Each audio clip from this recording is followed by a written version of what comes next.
Быйыл Казанда ирлер командалар арасында волейбол буенча дөнья чемпионатының берничә уены уза. Волонтерларга заявка бирү кампаниясе башланды. Гаризаны 18 яше тулган республика югары уку йортларында укучы студентлар тапшыра ала. Тулырак киләсе язмада. Регина Газымова өчен волейбол спорт түрі генә түгел.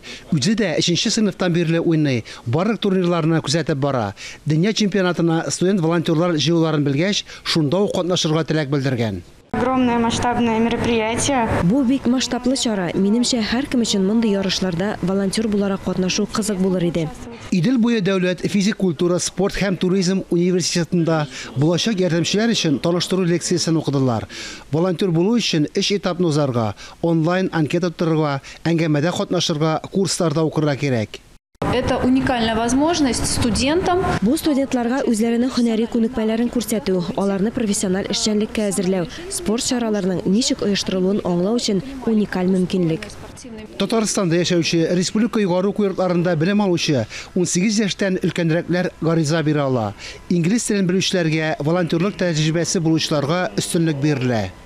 Волонтеры нам необходимы, чтобы оказать сервис, зрительский сервис. Безгә волонтерлар тамашачыларга хезмәт күрсәтү, урыннарга урнаштыру, кәефләрен күтәрү, шул исәптән уеннарда катнашучы командаларга ярдәм итү өчен дә кирәк. Волейбол буенча дөнья чемпионаты Россиядә 26 августтан 11 сентябрьгә кадәр уза. Турнирда 24 ил командасы катнаша. Казанда турнирның 2нче этабы үтәргә тиеш. Барлыгы 6 уен. Фанис Мөхәммәтов, Диана Дасаева, Ленар Хабибуллин, Татарстан яңалыклары.